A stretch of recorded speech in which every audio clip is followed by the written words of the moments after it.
Anatole France, um escritor que nos deixou há exatos 100 anos, dizia que a maior virtude do ser humano é a curiosidade.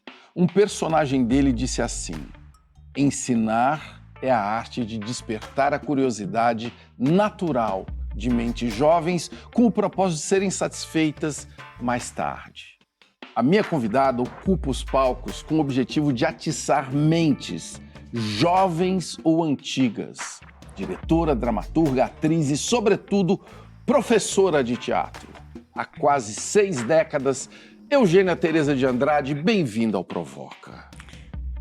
Eu estou satisfeita de estar aqui. Sim. Mas estou insegura. Eu liguei para minha filha Mica disse: mãe, mas você é sempre segura. Eu digo: no palco, que ali é coisa... Televisão, eu nunca sei onde está a câmera. Onde é que está a câmera? Mãe, é bom você estar um pouco insegura. Aí ela me deu quase uma ordem. Sim. E foi lá me ajudar, a roupa. Você está linda, Eugênia. Muito obrigada. A melhor roupa que eu tinha, eu pus. Você... Em homenagem a você e a equipe toda que trabalha. Que alegria. Porque sempre eu estou defendendo o povo que trabalha, né?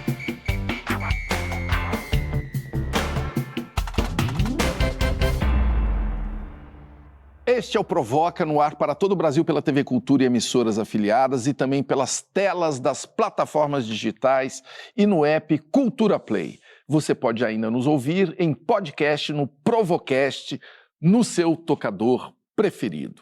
Eugênia, você concorda com Anatole que ensinar é abrir o apetite da curiosidade? Ensinar, entrar em contato com a pessoa que vem aprender, criança ou adolescente, e criar condições para que ela explore o ambiente, porque isso é que vai lhe dar condições para perceber-se e perceber o mundo que lhe cerca. Isso só é possível se você cria condições de despertar curiosidade. Porque a curiosidade é uma atividade mental, eu estou usando o termo adequado, que é atividade mental, onde vai o caminho da percepção e da inteligência. Claro. O que o teatro dá para uma pessoa? O teatro, vou falar de criança e adolescente. O teatro faz com que a gente tenha contato com a gente mesmo e desenvolva a coisa que nos leva à inteligência, que é a percepção.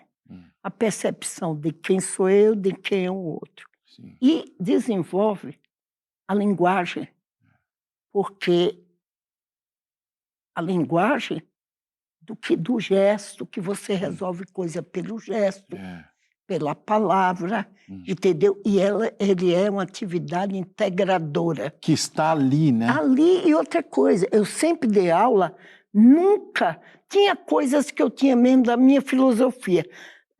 Quem vai dar aulas de teatro, assim, bota os mais desinibidos. Aqueles que daria para feita de televisão. Está errado. Não é isso. O teatro é para os tímidos.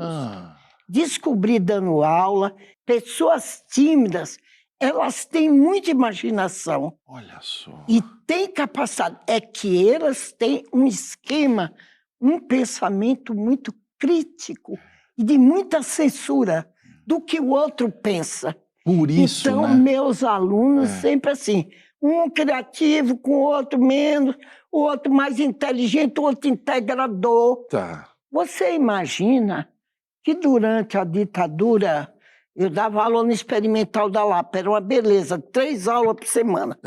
Eu encontro com Gilberto Gil na rua. E fomos grandes amigos. Eu digo fomos, não é que deixamos de ser, é uma outra vida. Né?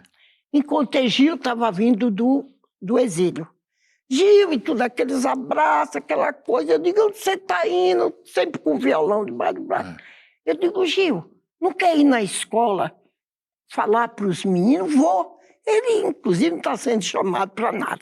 Aí eu fui falar na escola, você precisa ver a dificuldade para negociar. Tinha uma professora de português... Para levar o Gil? Mas o Gil estava vindo... Sim. Tinha sido preso. Tinha sido exilado. Tinha uma exilado. professora de português que dizia assim: mas vai trazer esse rapaz No dia que eu tenho que desenvolver um conteúdo muito importante, essas coisas todas a gente tem que engolir. Sim. Aí a diretora pegou licença e ficou uma que era boa, da PUC. Você pode trazer, Eugênio, assuma a responsabilidade.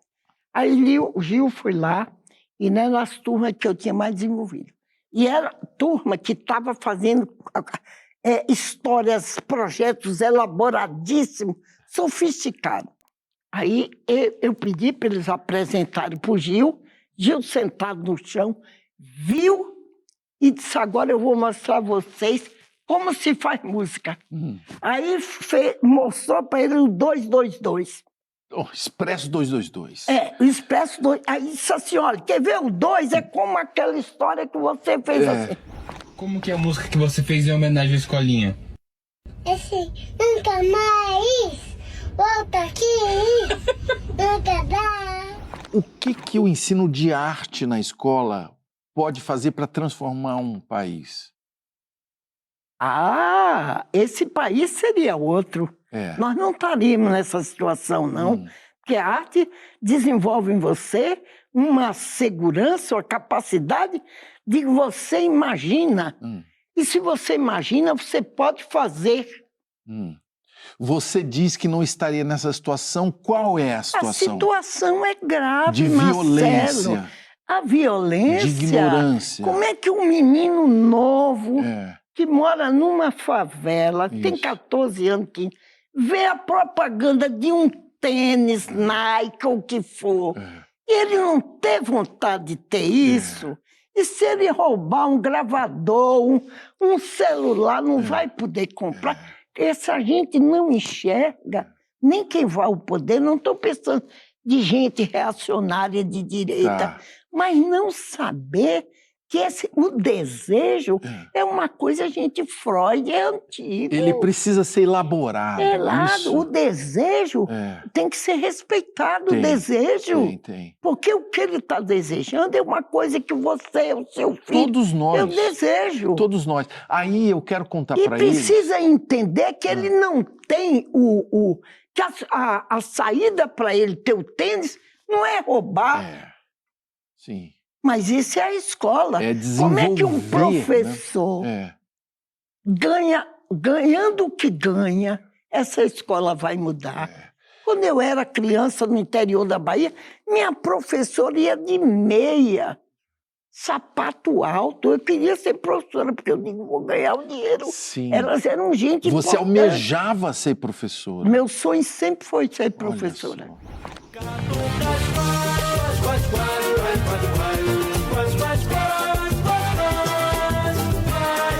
Eita família!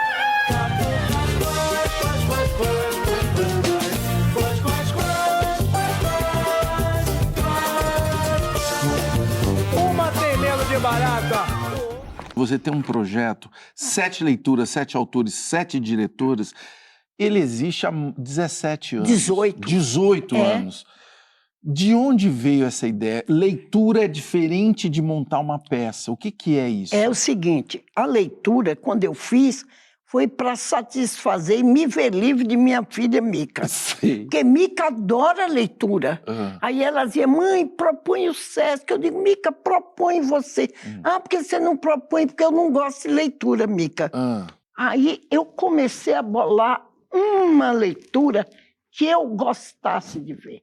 Aí eu pensei, tem que ter ensaio, o texto é estudado, tem que ter aquelas consignas do teatro, que muda de lugar, uma coisa orgânica. De dramaturgia. Exatamente, aquela base. Para aí busquei na minha origem de professora, como é que as crianças faziam. Bota um chapéu. Aí só o chapéu já transforma. Um elemento cênico, com música. Aí eu me vi vendo e gostando. Liguei para ela e disse, Mica, vamos fazer. O tema assim, família, amor. Não amor romântico, tudo que é amor. E eu consegui pessoas que o teatro ele desperta essa solidariedade, que a gente lia. Não, então, só lendo tem craque. peça muito... Só tem craque. Você está no 18º ano. Este ano é Shakespeare. É aniversário dele. E a Mica é apaixonada por Shakespeare. Não me contento com migalhas, mas a asa me basta da abelha. De canalhas e pulhas, quero distância de infinitas milhas. E quem achincalha, jogo pedra, glitter, verso. Nunca toalha. Por que o Shakespeare ainda é atual? Precisava pegar uma pessoa muito culta, né? Mas acontece que o Shakespeare, gente do céu, Ricardo III, eu não quero parecer, para quem está ouvindo, uma pessoa que está falando de coisa que ninguém entende.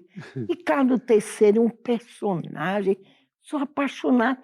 Ele era mau, ele manda matar os sobrinhos porque ele quer o poder, ele tem um complexo de inferioridade, ele é todo torto, tem escoliose. Inseguro, né? E sabe que logo que eu estava fazendo, cavaram em Londres um lugar para fazer uma reforma e encontraram o esqueleto do homem. Meu Deus. E o homem do céu. com a escoliose mesmo. E era o que dele. nós temos a aprender hoje com Ricardo III? Olha, primeiro que precisa ter muito cuidado com você ter o poder.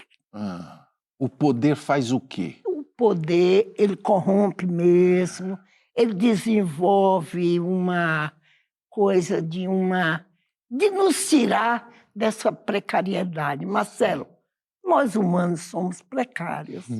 Tem que ter essa noção, mas eu acho que quem está no poder não tem. E eu pensei que com a pandemia, que as pessoas iam se mancar, e estão piores. Estão piores? Eu acho. O que nós não aprendemos com a pandemia? Nós não aprendemos, não sei o que aprendemos. Não ficou assim o sentimento, olha, a gente pode morrer. Aprendeu o seguinte, que o SUS vale. Já é muita coisa. Isso é bom. Agora eu vou lhe dizer uma coisa, como tem jeito, educação, educação, educação, educação. Educação não é fazer curso colegial para os filhos dos pobres. Sempre tem que fazer um colegial técnico. Para ser técnico, para ir ser mão de obra da burguesia e a vida toda está no poder. Né? Não pode ser jornalista, não pode ser apresentador, não pode ser outra profissão. Ninguém fala do cara, é para ser curso técnico. Esses meninos querem estudar nessa escola. I challenge you to a duel.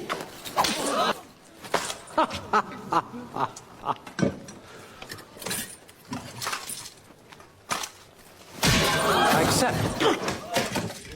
Vale a pena fazer teatro no Brasil? Vale a pena e o governo que tiver não precisa ser culto. Tiver, não precisa ter coragem. Tiver o bom senso e o discernimento, ele botaria a música, o programa de Vila Lobo, teatro, não ficar pensando que criança... Penso e muitos pais pensam, precisa gastar energia, bota no judô, vai aprender a levar porrada e aprender o que é isso. Tem que botar algo que desenvolva a inteligência. A inteligência, a criatividade. É a criatividade. Eu vou dizer uma coisa delicada. Se você achar que não deve, não tem... Eu não vou achar que eu falei coisa muito importante. A criatividade de um indivíduo ajustado criativo é a mesma de um bandido. Sim. Claro.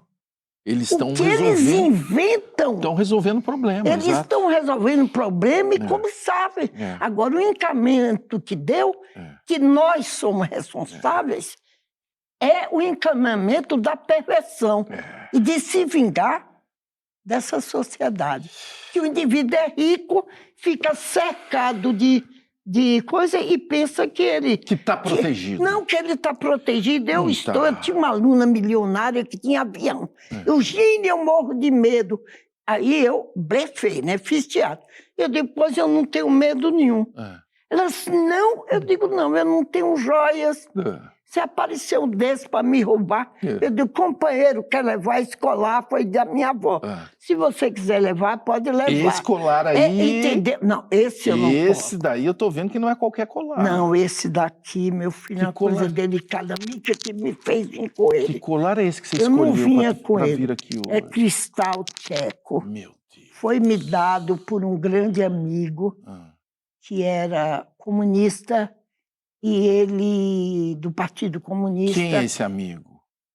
Ele chamava Davi Capistrano Sim. e o nome de guerra era Enéas, era um homem mais velho. Aí o que acontece? Ele foi tirado porque a repressão aqui estava muito grande e o partido providenciava para ir, a gente não sabia. Aí um dia eu fui dar aula, voltei em casa. Quando eu voltei à tarde, estava sozinha, a Mica estava na escola. Aí a empregada disse, Dona Eugênia, tem aqui um rapaz, ela meio grosseira assim, que veio e trouxe um pacote para a senhora. Eu disse, cadê o pacote? Eu não estava esperando. Peguei um pacote até mal feito, assim, parecendo um pacote de caneta ou de óculos. Aí eu abri e vi um estojo, tipo de guarda-caneta, escrito e rasgado a cobertura. Aí eu disse, é de um país que a pessoa não quer que eu saiba a origem. Quando eu abri, era isso. Aí eu disse, ele está na Tchecoslováquia. Não soube quem foi. Agora veja, esse homem, ele lutou na Guerra Civil Espanhola, se ofereceu. Olha aí. E ele, como tinha o nome de Davi, aí o franquismo mandou, entregou para Hitler.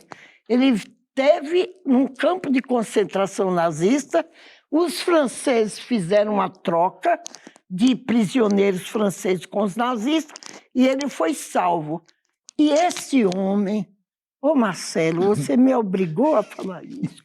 Não obrigou, me provocou. Ele morreu aqui, esquartejado.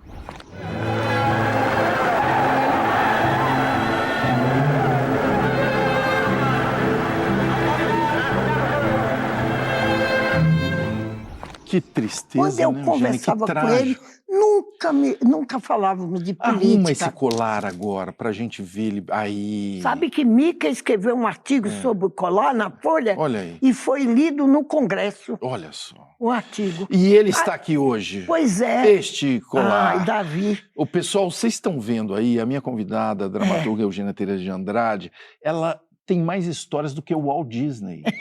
No próximo bloco, nós vamos passear pelos anos de desbunde na Universidade Federal da Bahia, Glauber Rocha, João Ubaldo Ribeiro e o que mais Eugênia quiser contar. De João Ubaldo, eu só tenho saudades.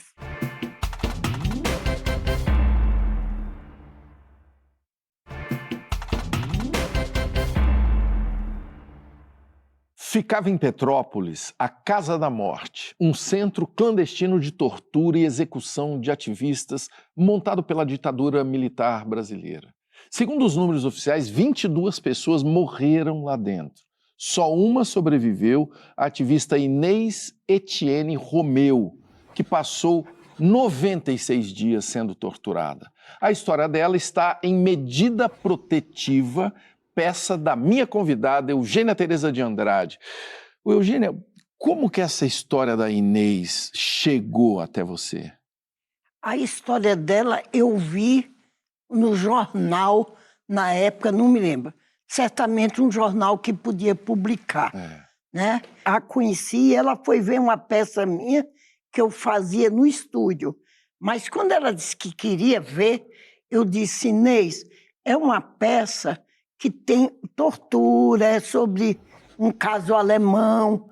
E você que já sofreu, queria lhe avisar para você não fazer. Ela disse, não, Eugênia, eu vou. Quando eu vi esse texto, ele é tão impressionante. E no dia que eu vi, o texto foi falado por uma atriz preferida minha, Bel Kovarik, né? E aí minha também.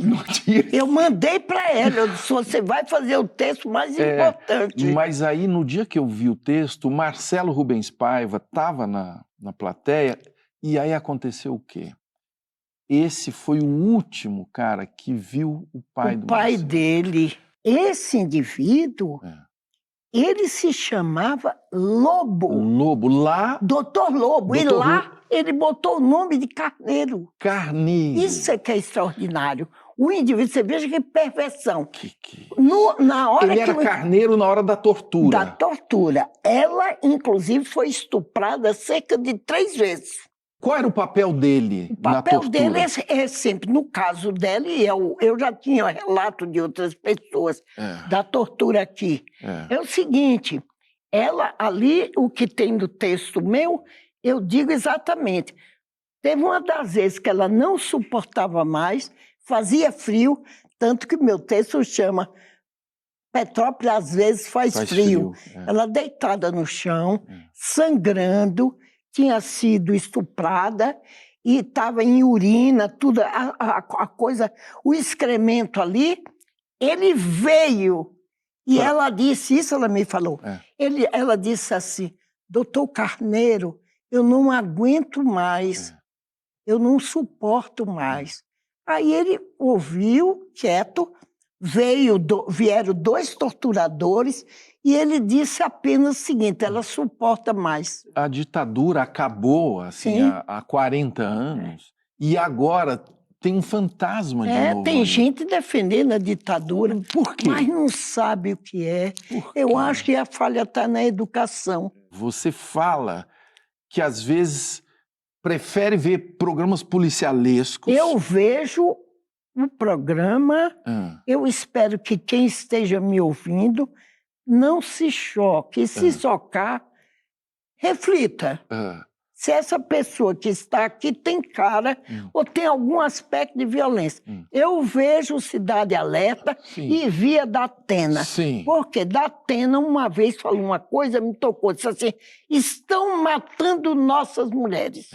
Eu vejo coisa do Brasil, eu fico tão emocionada. Entendeu? Eu amo o Brasil. E por que o programa policial te diz mais sobre o Brasil do que os dados? Não, porque ele é quem diz quantas mulheres foram assassinadas. Essa medida protetiva, sinto muito. Vamos lá, é o nome da sua peça. Por que tem esse nome? Porque eu quero fazer uma crítica. Eu não tenho direito de amar ninguém, nem os meus filhos. Se me abaixo para dar um beijo neles, sinto que a sombra da minha culpa mancha os seus rostos puros. Será que ele vai me afastar daqui? Se ele não fizer isso, faço eu! Quem livrou a Sociedade de Psicanálise do Rio desse monstro foi uma Cátia Nunes. Que desembarcaram os psicanalistas de Londres. Que foi denunciado esse Amilcar por Helena, Lobo. chamava, acho que Helena, esqueci o nome, judia, mãe do Bussunda. Do Bussunda. E o Castelar, que era meu amigo. Castelar disse que ele chegou a ser ameaçado pelo presidente, e ele era um grande psicanalista. O cara falou assim, sabe que se vocês continuarem falando do meu paciente, o Lobo, eu vou dizer que você está querendo seduzir toda a sua clientela de jovens. Porque ele era um psicanalista que tinha uma grande clientela de bolsa jovem. Olha só. Ele disse, Eugênio, o cara mudou de calçado e veio aqui dizer isso. Eles não brincam em serviço. Não. Nós é que estamos abestalhados. Eu acho que está, como diria João Baldo, estamos abestalhados. Eita, você falou o nome dele. Você, na juventude, teve essa, como que eu diria, um ativismo, uma convivência com João Baldo, Glauber, quem mais? Universidade Federal da Bahia, os tropicalistas. Mas o tropicalismo foi desenvolvido aqui. Sim. João Baldo, eu vou dizer pela primeira vez, nós fomos namorados. Meu Deus, pela primeira vez. Nós tivemos uma grande paixão e transformamos a grande paixão numa grande amizade. Mas que alegria. Quando ele morreu, quis saber. Eu chorei 1 ano todas as noites. Vocês se falavam todos os dias, Não, né? todo dia não, mas eu não conheço computador, né? Isso. Conheço, muito prazer, mas não sei digitar. E aí um dia Messias chega, Dona Eugênia, seu João Baldo.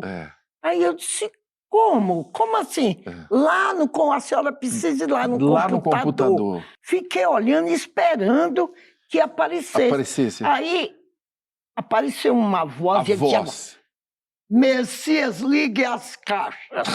Aí Messias ligou e ele... Estou ligando para você para dizer uma coisa muito importante. Eu falei, Messias, computador fala também? Messias, sim, dona Eugênia, presta atenção. Ele, eu não presto mais, eu te amo. ligou para me cantar essa música. Que maravilha. E nós brincávamos o tempo todo de teatro. Que maravilha. Eu gostava de fazer o personagem seguinte, fazer de conta que eu sou um repórter bem ignorante e que estou entrevistando ele porque ele entrou na academia. Sim. Aí eu falo assim, seu João Baldo Ribeiro, o senhor que é da academia, agora acaba de entrar e é um imortal.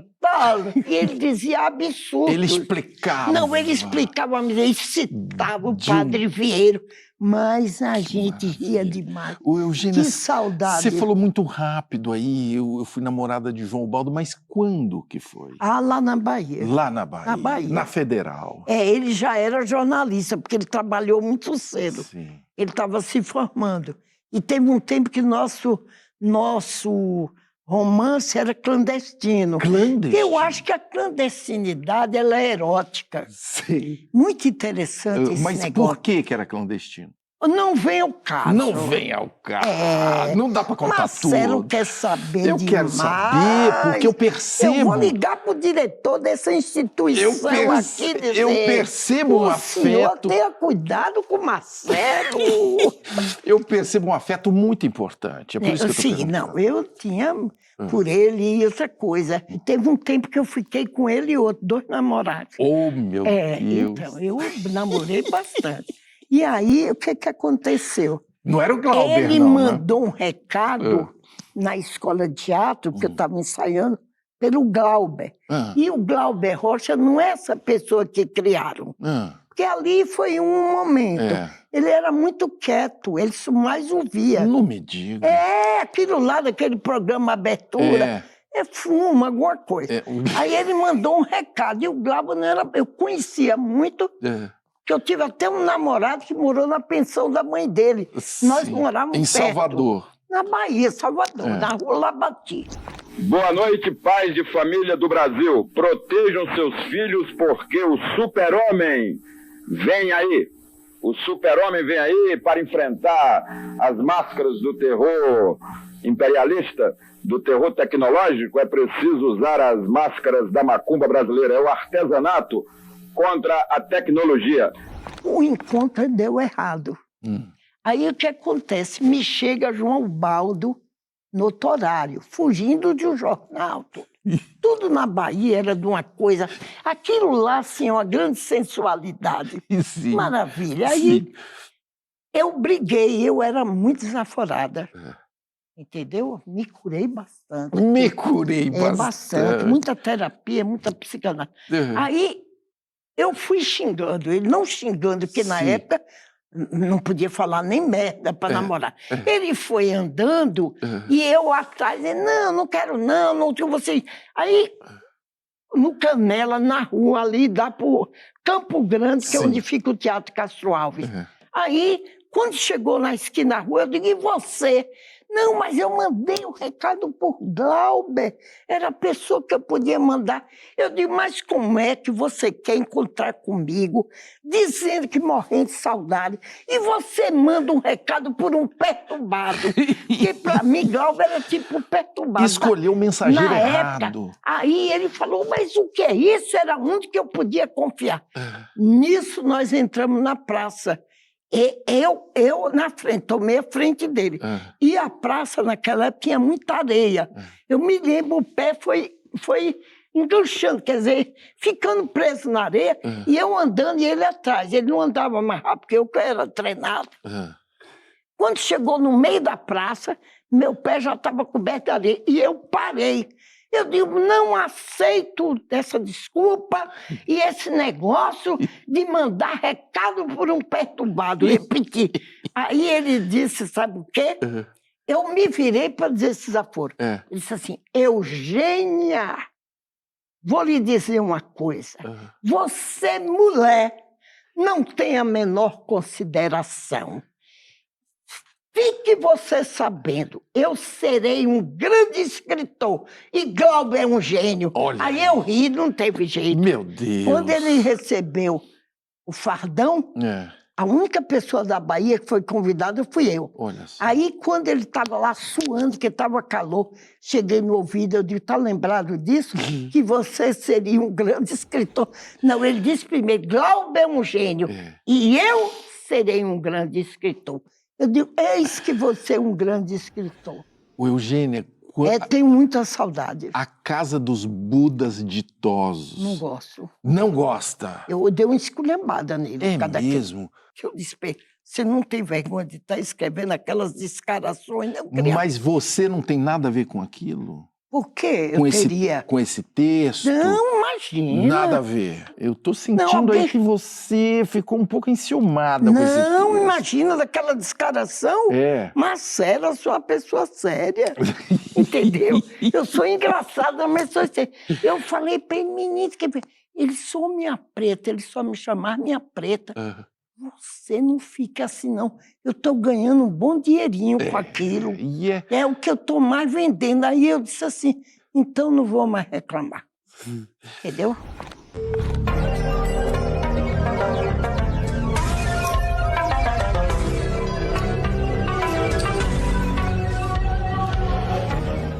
Você é muito analisada.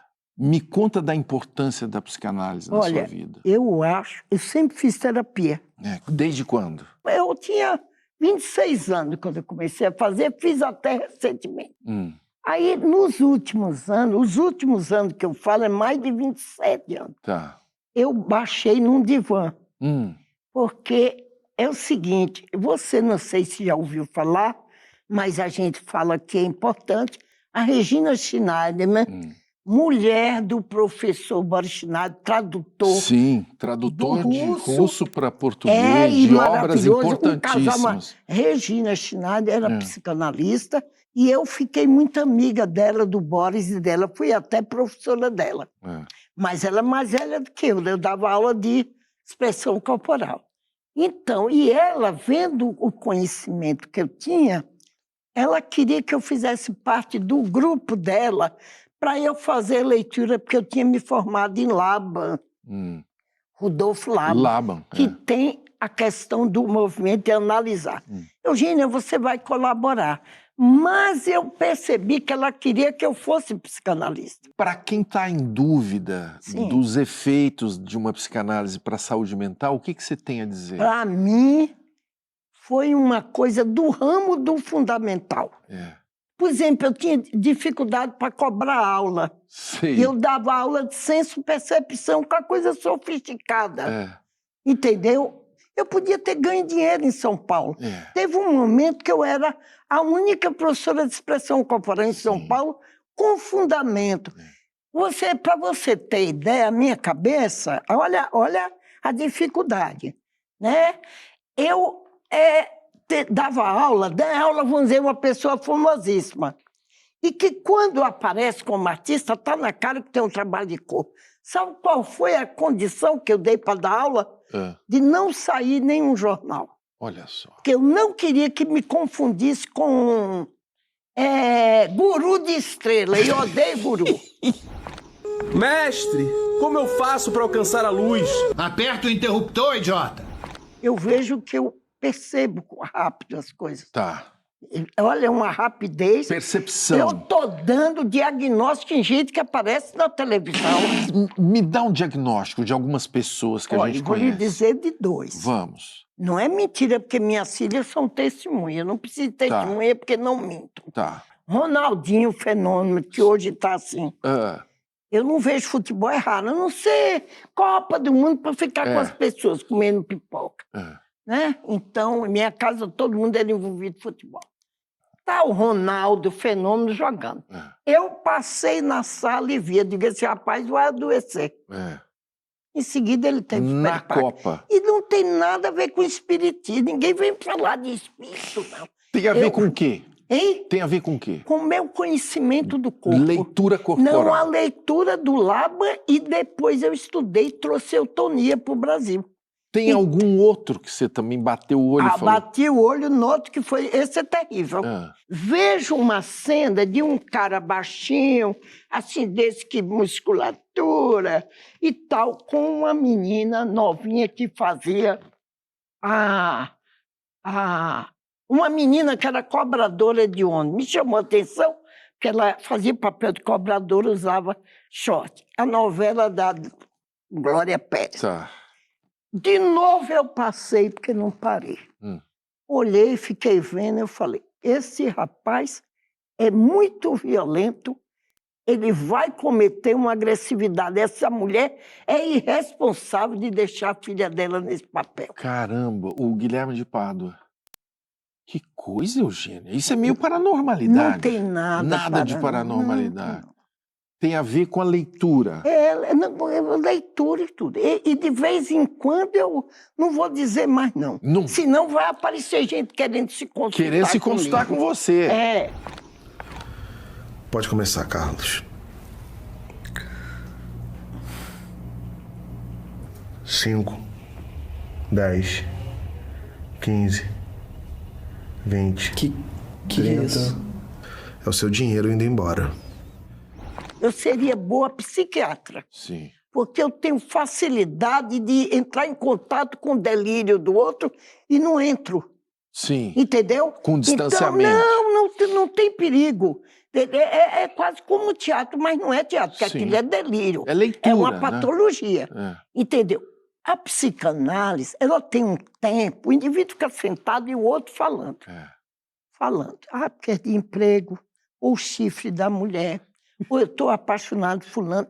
Eu não tenho paciência, porque é o seguinte, o cara, vou dar um exemplo, você chega lá, se deita comigo, doutor Eugênio, psicanálise, deita, estou desempregado, e a situação é difícil, minha mulher cobra, e o que é que você faz? Já sei a profissão.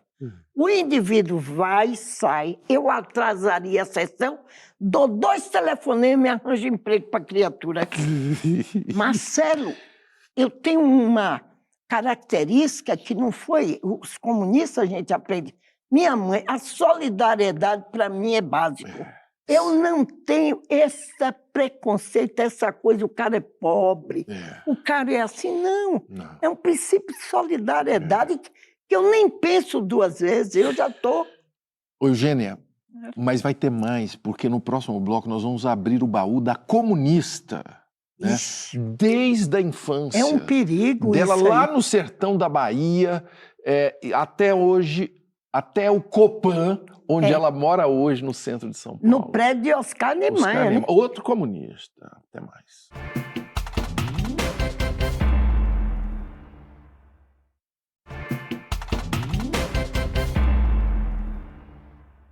Eu já tive a honra de ir a alguns aniversários da minha convidada, a diretora de teatro Eugênia Tereza de Andrade. Espero ir a muitos outros, porque no aniversário dessa figura é proibido cantar Parabéns a Você. Essa canção burguesa. No lugar de parabéns, todos cantam a Internacional Socialista. Eugênia, para quem não conhece, o que é a Internacional Socialista, essa canção? Não sei explicar. Eu sei que é uma coisa que está na nossa memória afetiva, né? Eu gosto de coisa divertida, que tem humor. Sim. Porque tem também humorismo. E você ainda bota aquele chapéu, né? Não, o chapéu Mica trouxe, que comprou depois que a União Soviética despencou. Despencou. Ela comprou em Paris um chapéu que a gente usa... Original. Não, e trouxe um Max, que eu tenho lá, mandei botar uma luz especial. O Eugênia, eu tenho que contar para eles que no seu aniversário, né, no meio dele, às vezes tocava o telefone e era quem? Você viu, o dia não acreditou. Orestes Quercia. É um camarada comunista que te ligava. Não, mas ele tinha um bom diálogo com os comunistas. Eu acho que o Quercia foi muito injustiçado. É mesmo? Ele era. O dia que eu injustiçado conheci... pela esquerda? Não, eu acho que pelo PSDB. Entendeu? Porque o Quércia fez o PMDB. E ele te ligava assim, porque ele era Não, ali ele da... ligava porque eu o conheci uma vez que nós fomos lá pedir, porque o PMDB, um cretino do PMDB da Bahia, estava querendo tirar a arte do currículo da escola. Meu Deus, olha aí. Aí alguém que disse, vamos lá falar com o Quércia, porque ele era o presidente. Sim. Aí eu fui lá, conversando, achei interessante o jeito dele falar. Objetivo, assim, eu olhei, sincero. Aí eu até brinquei com ele. Na hora de sair, disse, olha, gostei tanto do senhor que o voto do Brizola está ameaçado. Ele ficou encantado, porque eu era Brizola a vida toda, minha paixão. Claro. E aí... Aí não teve jeito. Você não acredita. Passado um tempo, ele veio ser meu aluno. O Quércia de teatro? Não, de senso-percepção. Que eu queria que ele melhorasse a comunicação. É porque ele falava de um jeito muito esquisito. Você é uma pessoa muito simpática e comunicativa e expressa uma sinceridade. Por que você na televisão não é isso? Isso. Aí ele disse, você acha? Eu digo, é. Aí eu comecei e aí desenvolvi amizade com ele. A sua pergunta é um absurdo. O senhor Viu? Vocês são caluniadores e você está aqui para fazer o jogo do seu patrão. Não, tudo bem, tudo bem. Agora, caluniador... Caluniador, vocês são, você é. Toda a imprensa. Você é. Toda a imprensa. Caluniador!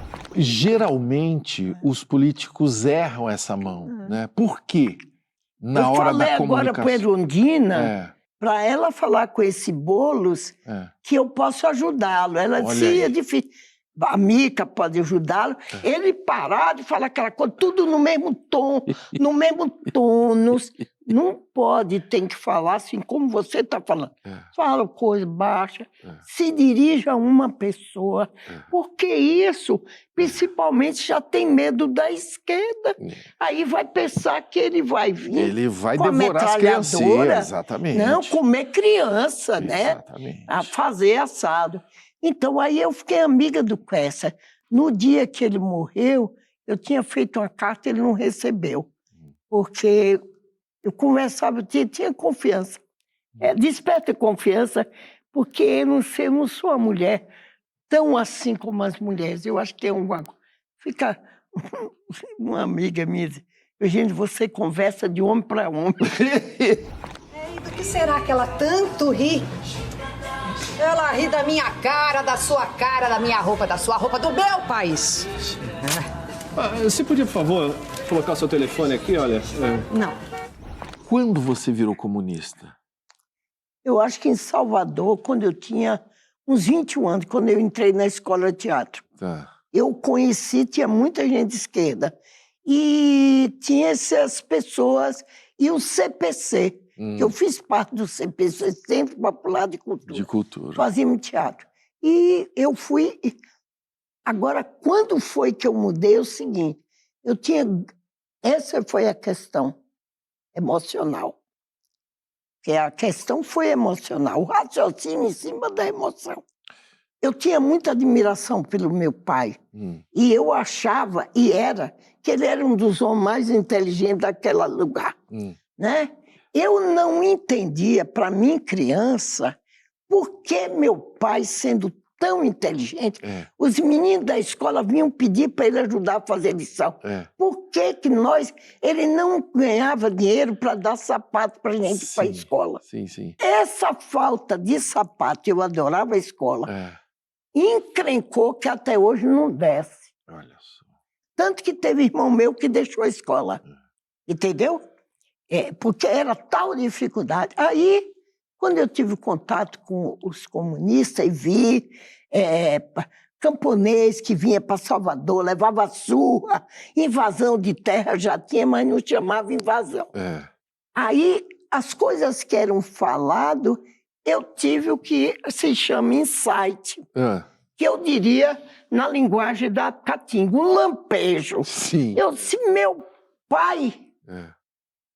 Ele não teve dinheiro, não tinha. Eu já estava para me dar sapato, porque essa é uma sociedade de explorado.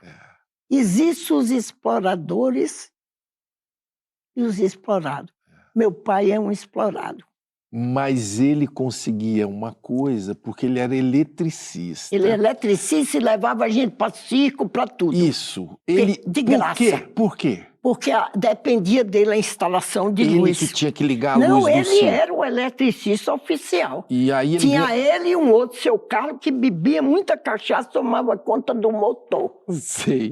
E a luz lá... E aí ele tinha direito a quê? Não, ele se fez o direito ele teria uma permanente. Aí o circo ele levava, só que nós éramos muitos. Eu tive 10 irmãos. Sim. Marcelo, você acredita que minha mãe, como escrava, deu mama junto comigo para mais 3 crianças? Cara. Uma vez eu vi ela falando com meu pai baixinho. Meu pai, mas Maria, você não está achando que esses meninos estão muito soltos? Eu ouvi ela dizendo, José, mas eles, coitadinhos, não tem nada. Então, deixa eles livres. Então, meus irmãos jogavam futebol, a porta no interior aberta, o dia todo, entrando e saindo. E nós fazíamos circo e brincava o dia todo na rua. Comendo com olho, comendo com comendo com olho. Vou comendo com olho, comendo com olho. Eu tinha uma vantagem, eu já lia muito. Mas os livros não eram bons, porque na minha cidade não tinha biblioteca. Você lia o quê? Os romances que as velhas lia, meu pai. Sim. Aí um dia eu vi na revista, deve ter sido revista O Cruzeiro, que tinha assim do lado, vendendo livros por reembolso. E tinha a Yaya Garcia, a Moreninha, do Macedo e tal. E tinha Madame Bovary, que eu não tinha ainda estudado francês. Aí, na hora, eu digo, eu vou nessa Bovary. Marcelo, eu nem posso falar desse livro para você, porque eu tenho vergonha de chorar. Esse povo que vai à televisão chorar. Flaubert, eu devo a inteligência. Eu sei que vou ficar agora tipo uma velha bossa. Não, eu nem sou inteligente, não sou inteligente mesmo. Mano, não tenho Entendeu? dúvida. Inteligente. Mas quando entrou Flaubert entrou na sua... Que eu li a Madame Bovary, que depois eu sei, que eu li, eu não vou dizer que eu estou arrepiada, parece aquele povo que acredita em energia. Sim. Eu sou a mulher da ciência, né? A energia está viva. Morto é que não tem energia. Aí eu disse, minha nossa, eu comecei a ler. Houve comigo um estado entre plenitude, uma plenitude feita de curiosidade, e eu disse, eu não posso viver aqui. Meu Deus. Tem que ter um outro mundo que eu vá viver. Você teve uma revelação. Eu sei que Flaubert disse para mim, seu lugar não é aqui. Meu Deus. E eu não sabia que existiam outros lugares. Olha só. Eu só sabia a casa de minha avó. Você recebeu uma mensagem dele. É, tipo o povo que recebe mensagem. Lá no interior. Não, Flaubert. Aí eu disse, não vou viver aqui, eu meti na cabeça. Daí por diante, eu lia, não tinha livro. Aí Érico Velhice. Se eu fosse rica, me dedicaria só a ler. Você encontrou lá. Eu tô falando isso porque eu vejo todo dia. É fase! Quando eu quiser parar. Como anda a saúde mental do brasileiro, Eugênia? Eu acho que vai muito mal. O que está acontecendo? Eu digo vou mal não porque eu seja pessimista. Porque o indivíduo que se dedica a acreditar que a sociedade pode ser socialista não tem condições. Seria até uma cara de pau de ser pessimista. Mas eu observo pela internet o que ocorre, observo pelo nível de agressividade, de intolerância que as pessoas estão tendo, de rompimento com várias pessoas, e eu acho que a sociedade, para mim, que vivia a juventude no interior da Bahia, que eu fui à estação do trem, que era o lugar onde passava o trem, que era melhor. Que era a coisa mais importante era o trem. Mas quando passava o trem, veio um namorado me ver. E ele era da cidade do lado. Eu tinha 16 anos, ele tinha 26, ele era bonito e rico. e médico, e ele tinha um carro americano. Que isso? Não, na minha cidade só tinha um jipe e 2 caminhões velhos. Era uma nave espacial. Acontece que nós estávamos nos beijando na boca. Olha isso. Eu imitando um pouco Greta Garbo, já tinha visto, mas eu não ia dizer isso pro cara. E ele na seta tentando ser um carreguebro. Meu Deus. Acontece. Que ano era isso? Os anos na década de 50. Olha só. E aí o que aconteceu? Sertão da Viram? Bahia. Porque sempre tinha um olho nesse homem, porque ele era médico e rico. Entendeu? Então o carro dele, quando chegava. Aí disseram na cidade, correu o boato, a filha de seu José eletricista vai ser rapariga na zona. Rapariga? Só porque estava beijando? Não, beijar. Eu não podia pegar na mão. Mas eu não podia, não. Eu pegava, porque eu sempre fui espoleta. Ousada. Imagina se eu ia de beijar aquele homem, deixar de beijar. Cara que eu estava apaixonado. Você imagina decretar, ainda bem que meu pai não era um homem atrasado, né? Sim. E eu tinha um irmão muito bacana, que foi quem pagou para estudar, que disse, Eugênia, não fique mais se beijando assim tudo, mas você fez isso porque você tem personalidade. Personalidade. Me falou personalidade. Isso Aí daí. eu meti na cabeça, eu Isso tenho daí personalidade. eu não tenho nenhuma dúvida. Isso aqui tá muito bom, isso aqui tá bom demais. Fora que tá fora quem entra, mas quem tá dentro não sai. Vou me perder, me afogar no teu amor. Vou disputar, me lambuzar nesse calor. Com o que você sonha? Com socialismo. Com a sociedade, queria ver o povo brasileiro ter dignidade e cuidarmos primeiro da fome, da educação. Uma das coisas que devia ter na educação é o exercício da gratidão. Por quê? Por ser caridoso? Não, querido, a gratidão é o exercício da memória. Eu entendo disso, Marcelo. Gratidão, a gente tem que aprender gratidão. Gratidão tem que aprender. Muito obrigada, a gente se nos... Muito obrigado, entendeu? Não ficar seduzindo as pessoas. Não, fulano é legal, fulano não. Gratidão é um exercício mental da memória. Da memória. Da memória. Se eu não lembrar que eu sou filha de seus eletricistas, de quem era a minha mãe, de quem foram as pessoas que eu amei, as pessoas que eu me apaixonei. Eu já peguei até avião da FAB para ir atrás de namorado, para pegar e dizer uns desaforos para ele, que era um comunista muito covarde. Eu fui atrás do avião da...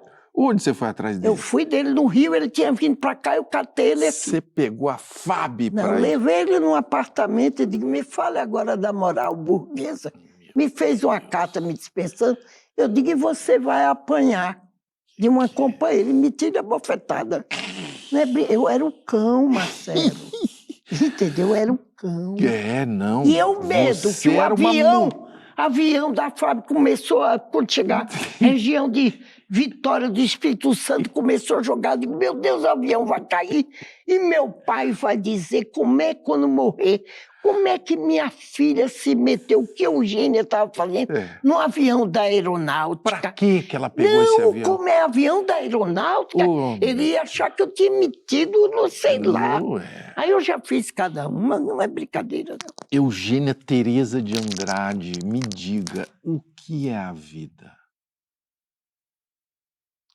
A vida, acho que eu tenho que botar meus óculos. A vida, Marcelo Taz, eu acho que é um exercício constante entre receios e medos. E eis que um dia, querido, a gente se vê corajosa. Será que eu aprendo a cantar a Internacional Socialista? Aprende. Como é que é mesmo? Dá um trecho.